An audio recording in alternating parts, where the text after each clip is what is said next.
दोस्तों, मैं पदम आज बात करूंगा उन 10 ज़रूरी कामों के लिए जो आप घर बैठ के कर सकते हैं।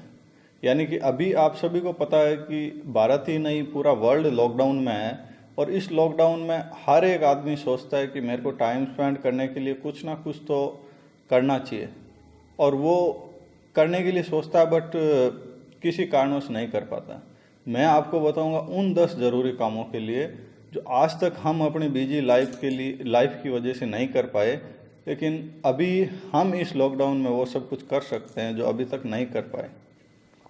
तो दोस्तों, उस सब में मेरा सबसे पहला काम है रिलेशन बॉन्डिंग।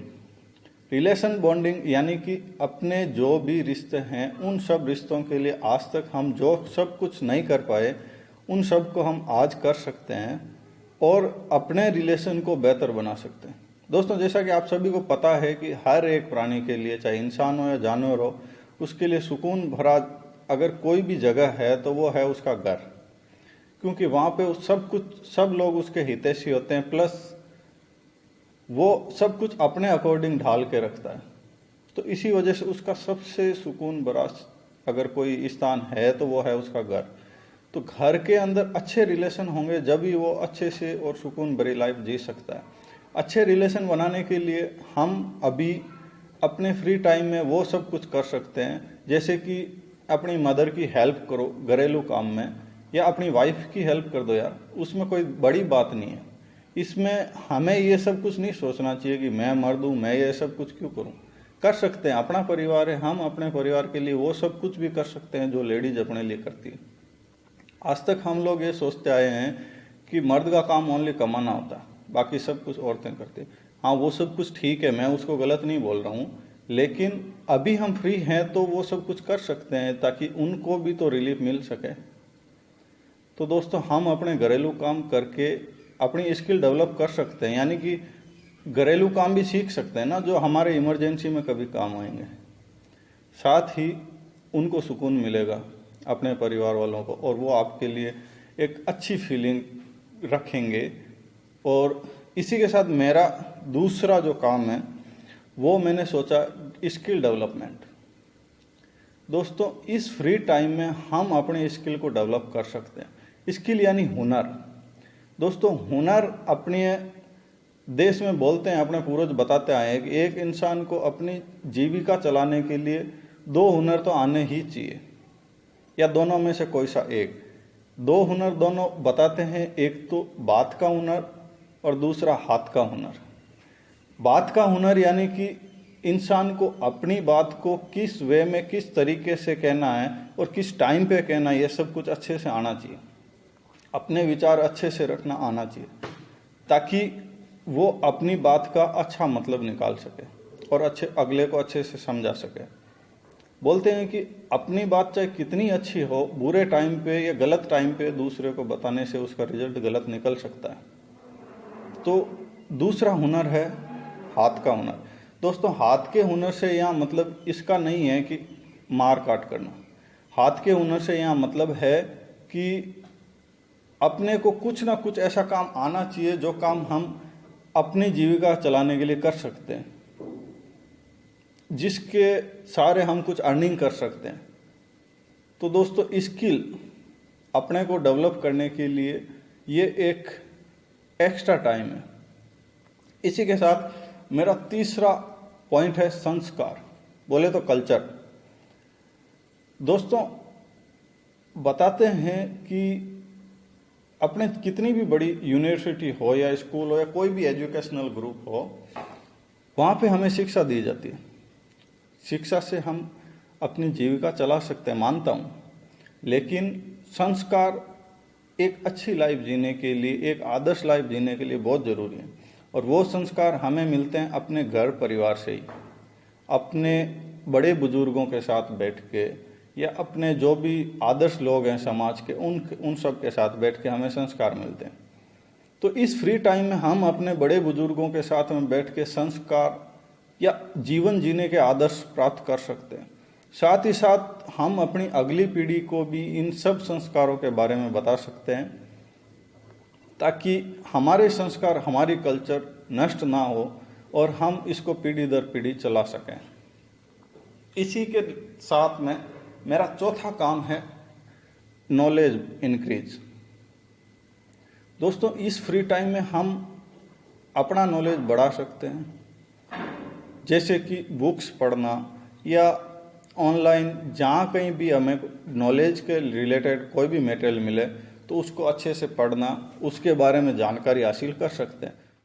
नेक्स्ट पॉइंट बोले तो पांचवा पॉइंट मेरा ये है कि सेल्फ डिसिप्लिन और खुद के बारे में जानना। यहाँ खुद के बारे में जानने से मेरा मतलब ये नहीं है कि मैं कौन हूँ, मेरा नाम क्या है, मैं कहाँ से हूँ, इतना ही जानना, इतना नहीं। खुद के बारे में गहराई से जानना, यानी कि मैं कौन हूँ, किस जगह से ताल्लुक़ रखता हूँ, किस धर्म से ताल्लुक़ रखता हूँ, मेरे धर्म के प्लस मेरे समाज के क्या ज़रूरी और गैर ज़रूरी कामकाज है, क्या मेरी ड्यूटी है, मेरी क्या हॉबी है, मुझे क्या पसंद है, क्या नापसंद है, ये सब कुछ, यानी कि अपने बारे में डिटेल से हम जान सकते हैं। साथ ही सेल्फ डिसिप्लिन होना एक आदर्श इंसान के लिए बहुत ही ज़रूरी है। तो सेल्फ डिसिप्लिन इंसान अपने हर अचीवमेंट को प्राप्त कर सकता है, क्योंकि वो अपने हर एक पॉइंट ऑफ व्यू में अपने हिसाब से एक बेटर तरीके से काम करता है और उसको रिजल्ट सक्सेस श्योरली मिलती है। इसी के साथ नेक्स्ट पॉइंट मेरा है गार्डनिंग। दोस्तों, आप सभी को पता है कि नेचर और हमारे आसपास का जो भी वातावरण है वो हमें एक अच्छे से सर्वाइव करने के लिए बहुत ज़रूरी है कि वो शुद्ध हो, और उसको शुद्ध करने के लिए आपको पता है कि पेड़ पौधे बहुत ज़रूरी है। तो इस फ्री टाइम में हम अपने गार्डन, आपको पता है सभी के घर में गार्डन होते हैं, तो अगर जिसके घर में नहीं है, गार्डन नहीं होता है तो गमले होते हैं, जो भी होता है, तो इस फ्री टाइम में हम उस गार्डन को, अपने गमलों को संवार सकते हैं, उनको एक अच्छे तरीके से सजा सकते हैं, उनकी मतलब केयर कर सकते हैं। इसी के साथ नेक्स्ट पॉइंट मेरा है क्रिएटिव आइडियाज, यानी कि वो आइडियाज जो सस्ते हो, सुंदर हो और टिकाऊ हो, यानी कि हम अपने घर पे कुछ अच्छे और बेस्ट आइडिया से ऐसी चीज़ें बनाएं जो कि अपने दैनिक जीवन में खुद के लिए और बाकी मानव जाति के लिए जीने के तरीके को थोड़ा सरल और सुगम बना सके। और अगर हम नहीं कर पा रहे हैं तो अपने नेट पे हम ढूंढ के वो क्रिएटिव आइडियाज अपने लिए इम्प्लीमेंट कर सकते हैं डेली लाइफ में, ताकि हम सस्ते में और अच्छी चीज़ें जो घर की वेस्ट मटेरियल होते हैं उन सब चीज़ों को हम यूटिलाइज करके एक बेहतर साइकिल बना सकते हैं। इसी के साथ नेक्स्ट पॉइंट मेरा है फ्यूचर प्लानिंग। दोस्तों, फ्यूचर प्लानिंग हमेशा होना बहुत ज़रूरी है, हर एक चीज़ के लिए, हर एक इंसान के लिए, हर एक फर्म के लिए, हर एक देश के लिए, हर एक स्टेट के लिए, मतलब हर एक स्टेज पे फ्यूचर प्लान होना बहुत ज़रूरी होता है। अभी आप सब देख रहे हैं कि जहाँ कहीं भी लोग बोलते हैं कि इस लॉकडाउन की वजह से मेरी दिनचर्या खराब हो गई, मैं कुछ कर नहीं पा रहा हूँ, खा नहीं पा रहा हूँ, कमा नहीं पा रहा हूँ, तो श्योर है कि उन लोगों ने अपना फ्यूचर प्लान करके नहीं रखा था पहले से। अगर वो फ्यूचर प्लान करके चलते हैं तो इस फ्यूचर प्लानिंग के अंदर एक ये भी चीज़ सोच के चलते हैं कि फ्यूचर में मेरे को कभी किसी प्रॉब्लम को फेस करना हो तो मैं कैसे करूँगा। तो दोस्तों, फ्यूचर को प्लान करना बहुत ज़रूरी है, तभी हम अपनी लाइफ को बेटर बना पाएंगे। दोस्तों, नेक्स्ट पॉइंट है मेरा सेविंग। सेविंग हर एक इंसान को करके रखना बहुत ज़रूरी है, तभी हम जैसे कोरोना जैसी अन्य कोई महामारी हो तो उससे लड़ सकते हैं, अपनी सेविंग को उस टाइम यूटिलाइज कर सकते हैं। तो सेविंग करके रखना बहुत ज़रूरी है दोस्तों, और इस टाइम हम अपनी सेविंग के लिए प्लान कर सकते हैं और बेटर तरीके से सेविंग कर सकते हैं। नेक्स्ट और लास्ट और इम्पोर्टेंट पॉइंट मेरा ये है कि इस महामारी में जो लोग रोज़ कमाते हैं, रोज़ खाते हैं और अपनी आर्थिक स्थिति कमज़ोर हैं जिनकी, उन लोगों के लिए हम एक सहायक सिद्ध हो सकते हैं। हम लोग उन लोगों के लिए जैसी भी सहायता हो कर सकते हैं ताकि उनको जीने में दिक्कत नहीं। दोस्तों, दूसरों की सहायता करना, दूसरों को सुख पहुंचाना बहुत बड़ा धर्म है। इस टाइम हम अपने उस मानवीय धर्म का पालन करते हुए दूसरों की हेल्प कर सकते हैं, चाहे वो इंसान हो या कोई भी मूक प्राणी हो। और हेल्प करने के लिए हम यथासंभव जो भी प्रयास हम कर सकते हैं वो करना चाहिए। Okay, thank you. फिर मिलेंगे एक नई सोच के साथ। Thank you.